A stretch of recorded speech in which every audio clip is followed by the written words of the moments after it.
All right.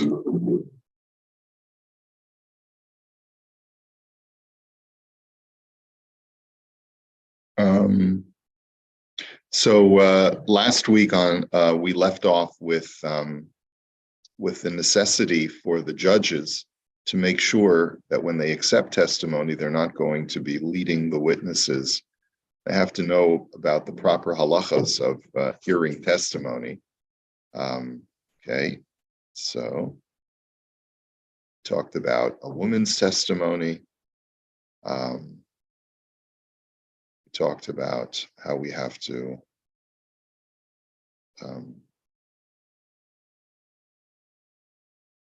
yeah, we pretty much did all of the Imrei Yaakov. So we're up to halacha yud. Hamal ve'es chaveru be'edim lo yichtavu edusam v'yitnu lamal ve'shalom idas halova. If a person lends money, Ruvain lends $1,000 to Shimon. He does so with witnesses. The witnesses should not sign on a document that attests to that and provide it to Reuven without notifying Shimon. Now, the Shimon has to be aware that a promissory note has been drawn with witnesses' testimonies. Kishema ein ritzono shalova sheyihi alamal v'shtar chov alav. Because we don't know. Maybe the preference of the borrower is that there be no paper that allows him to collect from any property that he has. Now that's which is quite interesting. You might argue that if there's a loan, then the lender controls the terms of the loan. But that's not actually true. The borrower also has rights when he borrows money, not to have a lien placed on his property without his knowledge. So even though he has every halachic obligation to pay back the loan, but he also has a right to refuse to have a lien placed on his property, and the lender has the right not to lend him the money.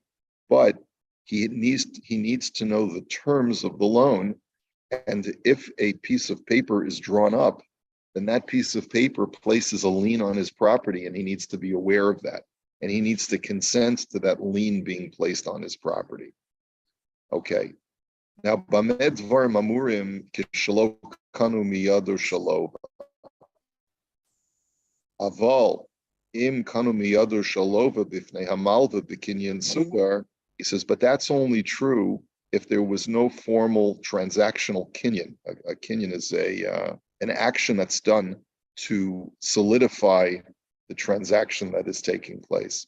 It's usually done with the transfer of a handkerchief. You've seen that during Mechiras Chametz. But if there was such a kinyan that took place, afilu lo hilva lo klum, ella shehikna lo the kinyan suder shehu chayiv lo mana, even if there was no loan that took place, just that the witnesses witnessed that the lova, the borrower, acknowledges before the malva, I owe you $1,000. They never saw any exchange of money, but they saw that the lova committed himself to pay the malva $1,000, and he says, this is what I owe you. This is my debt that I have to you. They made a transaction. They did it in front of witnesses.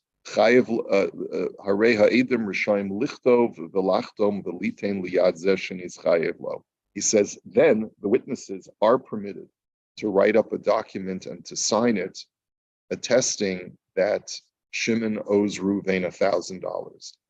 So now that's because, and we're going to get into all of the detail of this halacha, but basically what we're saying is that the first halacha we saw, just to review, because a couple of people came in a little bit later. That's okay. The first thing that we saw was that in the event that a loan is made in the presence of two witnesses, and there's no formal kinyan that is performed, then in that situation, the witnesses have to make sure that the borrower is aware that they are drawing up paper and creating a promissory note.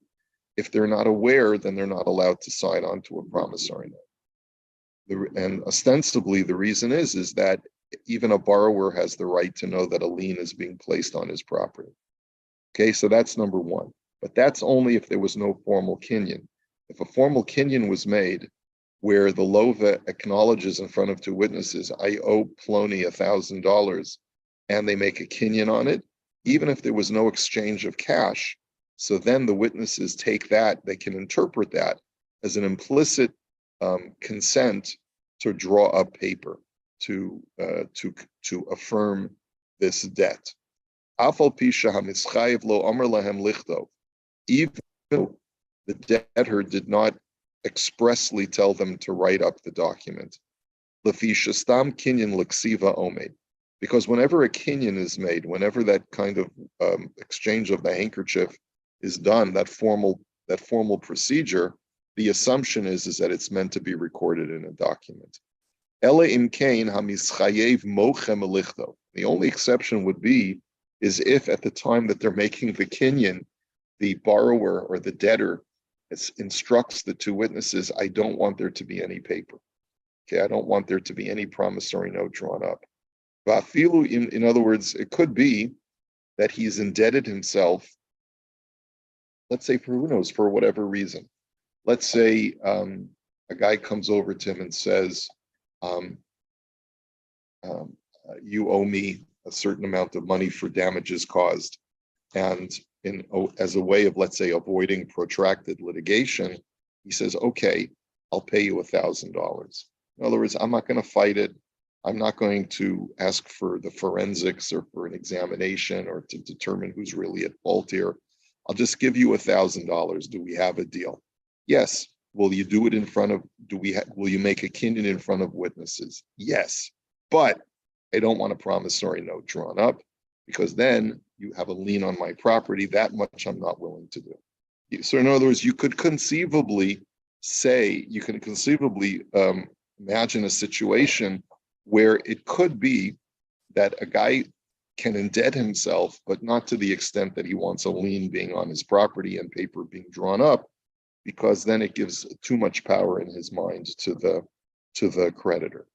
That's basically the structure of the halacha we're dealing with over here. Okay, but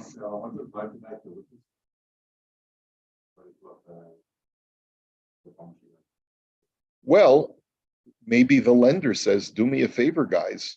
I want you may be leaving town. I want to be able to collect the debt, even if you're not around to testify. Do me a favor, draw up a document that says on such and such a date, we witnessed Shimon indebting himself to Reuven. It would come from me. Yeah. Or the witnesses themselves may say, well, listen, we may be leaving town. We don't want you to hound us. So we'll just draw up a document saying that we witnessed this. And that way you can collect from him whenever you want. It could be created from either the creditor or the witnesses themselves. Vafilu im nishtahez man meruba, v'achar kach bazeh shenischayv lo umevakesh mehem sheichtavu lo, harei elu kosvim v'nostim lo bistam. He says, and even if a lot of time has elapsed, and then bazeh shenischayv lo, Shimon comes along and tells the witnesses, do me a favor and draw up a paper that I owe Reuven $1,000. They have a right. Halachically, they should go ahead and draw up the paper. Let's see. Oh, I'm sorry. Excuse me. I'm sorry. Even if the creditor comes to them, in other words, if they witnessed a transaction, they witnessed the kinyan, and then weeks later, the creditor comes to them and says, do me a favor, guys, you witnessed the kinyan. Would you mind drawing up a paper, attest, and signing it so that I can use that to collect, right? To attest to the fact that you were witnesses. They don't have to consult with the debtor if a kinyan was made. Because if the debtor did not expressly say he doesn't want paper drawn, then it's assumed that he doesn't mind there to be paper drawn. Okay? They don't have to consult the debtor first. The gam, oh wow, there's a lot of stuff here. The gam ein sarach lachush shema piro. And furthermore, they don't have to fear or suspect or be concerned that maybe the debt was already paid. In other words, what would happen if it's like a year later, the creditor comes to them and says, the guy hasn't paid me. Would you mind drawing up a paper attesting that he owes me the money? Well, how do we know that he hasn't paid you back already? Well, they're attesting what they witnessed. That you're right. But if we're testifying that on such and such a date, Shimon indebted himself to Reuven. If indeed Shimon had already paid back the debt, what's the point of writing up the paper? In other words, what if they're concerned? What if they say, well, maybe we should consult with Shimon before we draw up this paper? Halachically, they don't have to be concerned about that.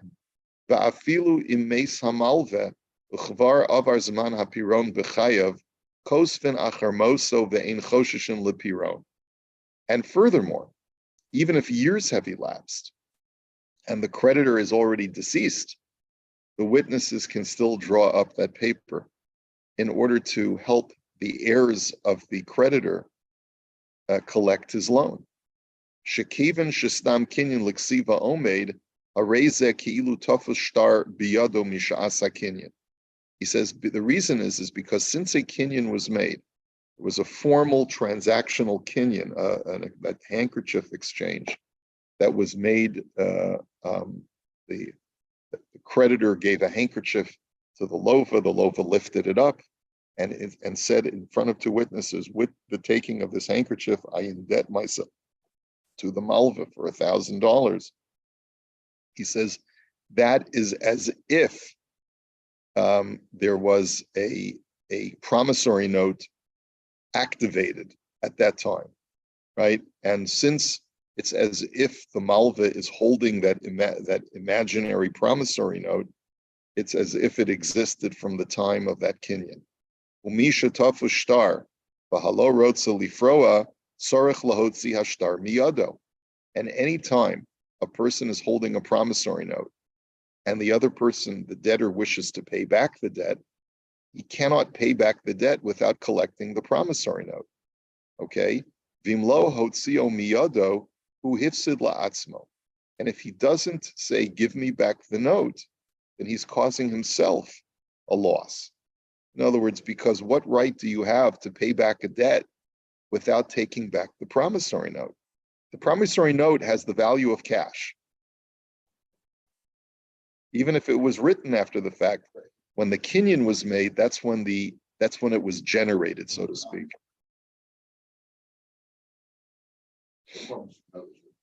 Yeah.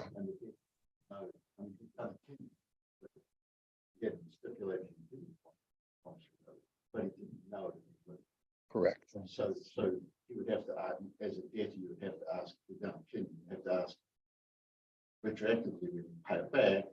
The promissory note. Is there a note? Did you have a note written up? Did the witnesses write up a note? That's exactly right, Doug. That's exactly right. It's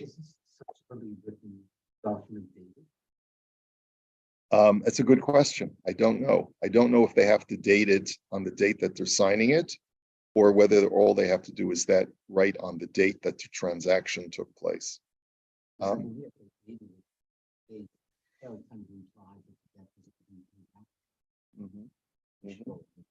Right. You don't want to imply that, right? Bahamotzio Memon Lomar Shalo Piro, and therefore anyone who holds a promissory note in his hand is believed to say that he never got payment back.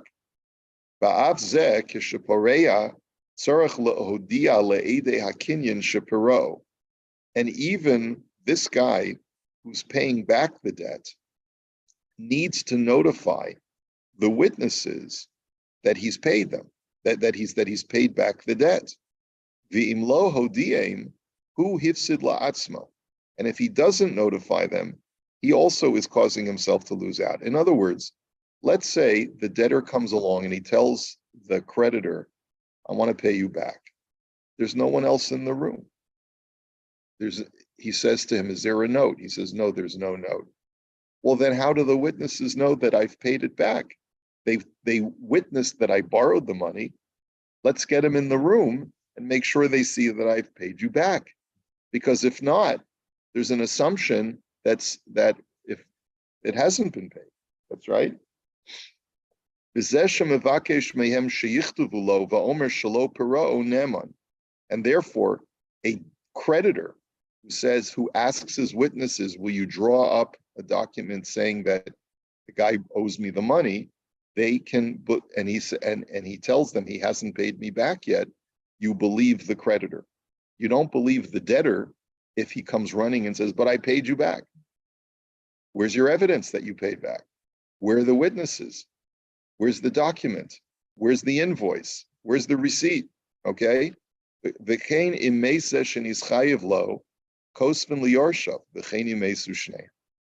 halacha therefore holds true. If we are witnesses on a debt, that on the creation of a debt, even if the creditor is dead, and even if the debtor is dead, we can write this document so that the heirs of both sides have rights to be able to sort this out between themselves, so that the estate of the creditor can collect from the estate of the debtor. And this happens all the time. I mean, as far as, practical issues, this is very conceivable that this is a real life situation, right? Okay, so we're going to continue this halacha in the next halacha, but before we do, let's unpack this now and take a look at wow,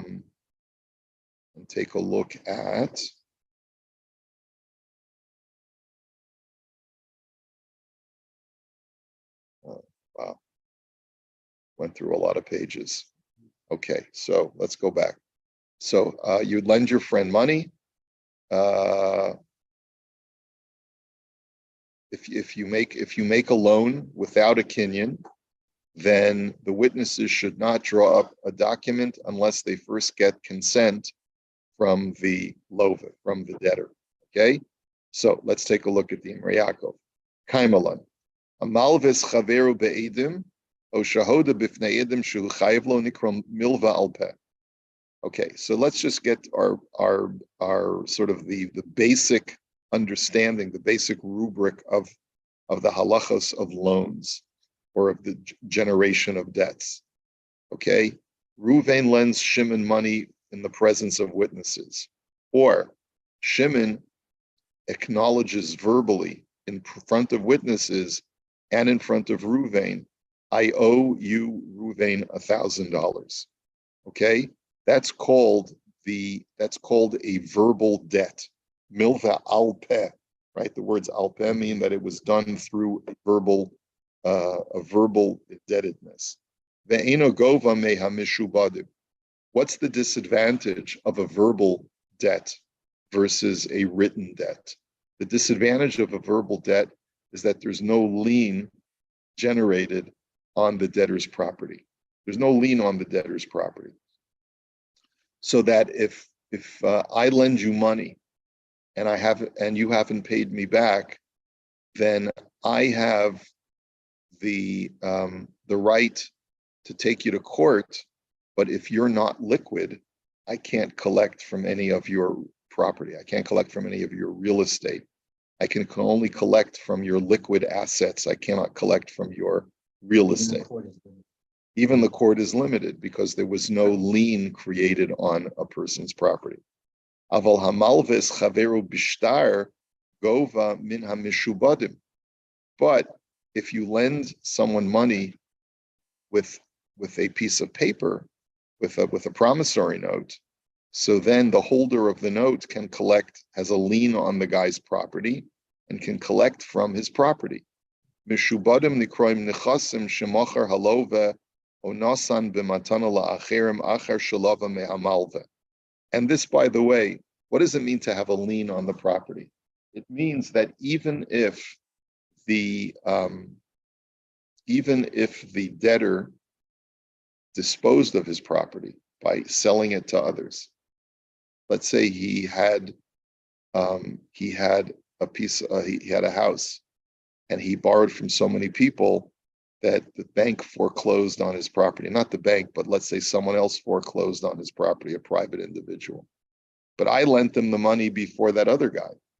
I can now go to that third party, to Levi, who foreclosed on his property, and I can take Levi to court and say, a piece of that house belongs to me. It's not just yours.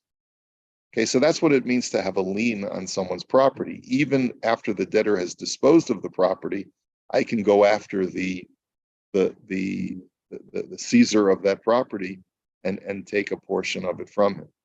Okay, so that's what it means to have a lien, and that really applies not only to real estate, but it applies to metaltalin also. A guy has a valuable baseball card collection, and he sold some of it off in order to become more liquid, and now he's also doesn't have any money. So I can go after the guy that he sold his baseball cards to and say, I'm sorry, but I had a lien on those baseball cards. Okay, so we'll see.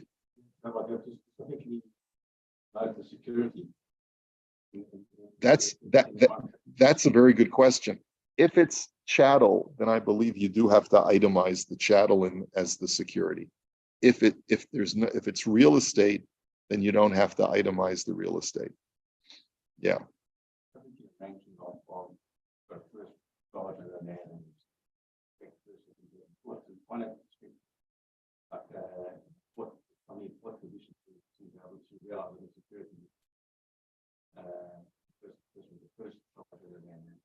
Right. And so there is a difference in halacha between real estate and chattel in that regard. When a person purchases real estate, you typically do something called a title search in order to make sure that the land is unencumbered. There's no lien on it, right? And so that part of the title search is, did this guy that I'm buying the property from, did he owe anyone money? And apparently, that's part of the process of verifying that the land is free and clear.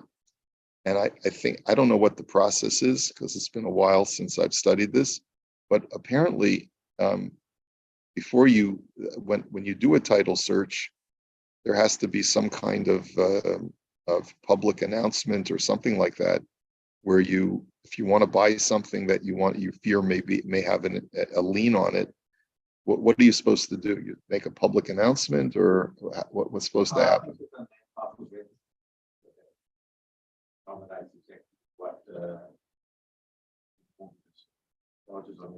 Right. But what if? Yeah.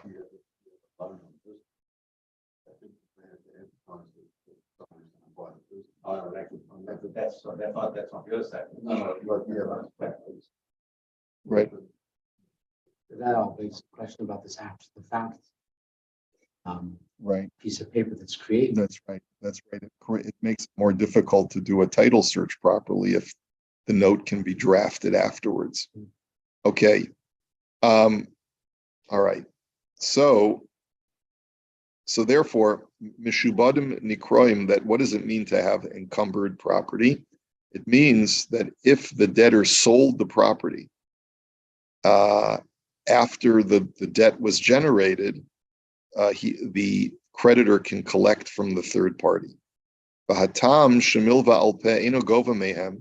The reason why a verbal loan does not have a right to collect from property that was already sold off is mishum de'inhu lo yadu meha halva, is because we assume that if a debt is only generated verbally, how is the third party that purchases the property supposed to know about a verbal debt? Da'af shahaya sham edim mikol makom edim below shtar les lekala. Because even though there may have been witnesses to the transaction, but witnesses without paper the news doesn't necessarily travel. And the reason why a debtor may not want there to be a contract or paper drawn up is because, who knows? Who knows if the debtor wants people, the debtor may not want people to know that he's in debt. He is, let's say, he's got a business, and the business is of such a nature that if people were to discover that he's in debt, they wouldn't want to do business with him, right? He wants to sort of maintain an image of great affluence, so that people will continue patronizing his business. If people see that he's in hock, they're going to say, "Oh, this guy's in trouble. Maybe I shouldn't do business with him." So he doesn't want people to know that he's in debt. So he specifically says, "I'd like to borrow money from you, but I don't want to put it down in writing because I don't want you to take that paper and bring it out all over town and let people know that I owe you money." The ha'edim einam motziim hakol, and the witnesses will not necessarily disclose the information. They have no reason to disclose it, and therefore, if it's not fair to the people who purchase property from the debtor to make them sort of do some kind of title search on information that they have no access to. And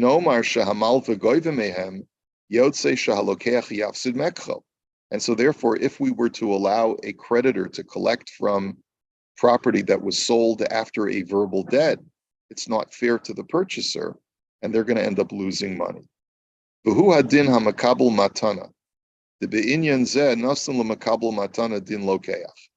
says, and the same halacha would be true if the debtor gives a gift, right? After there was a lien placed based on a debt. If it was only a verbal debt that let's say Ruvain lends Shimon $1,000, but Shimon says, "Please don't generate a note. I don't want a note." Ruvain says, "Okay, fine." And then Shimon goes ahead and gives away his car, which is his only asset. He gives it to his friend as a matana, as a gift. Now, when Reuven comes after Shimon and says, "Where's my money?" Shimon says, "I'm sorry, I don't have it, and I don't have any assets." So Reuven says, "Give me your car." "Oh, I gave it as a gift to my friend." Reuven does not have a right to demand from the giftee to give him the car. And the reason why he doesn't have a right is because even though Shimon, Levi, let's say the giftee, didn't lose any money because it was a gift, nonetheless, we say that we give him the status of a purchaser. Because we assume that Shimon has received some favor from Levi, and that's why he gave him the gift in the first place. The milva b'shtar goyva mina mishubadim nechlaku harishonim. He says now that we've established the difference in halacha between a verbal debt versus a written debt, let's talk now about a written debt. When we say that a creditor can collect from sold off property, from the debtor's sold off property, and go to the third party purchaser and seize those assets, we have a machlokus in the Rishonim about the fine tuning. The yesh omrim hata'am de shibuda de oraisa, ela de milva alpe les lekala, the tiknu rabbanim de lo litrof mishum pseida de lekuchas. So one opinion is that really, biblically, there is a lien placed on a person's property from the Torah anytime a debt is generated. Anytime a debt is generated and Shimon owes Reuven money, the Torah places a lien on all of Shimon's property, and therefore really Reuven has a right to collect even when there's been no paper drawn up.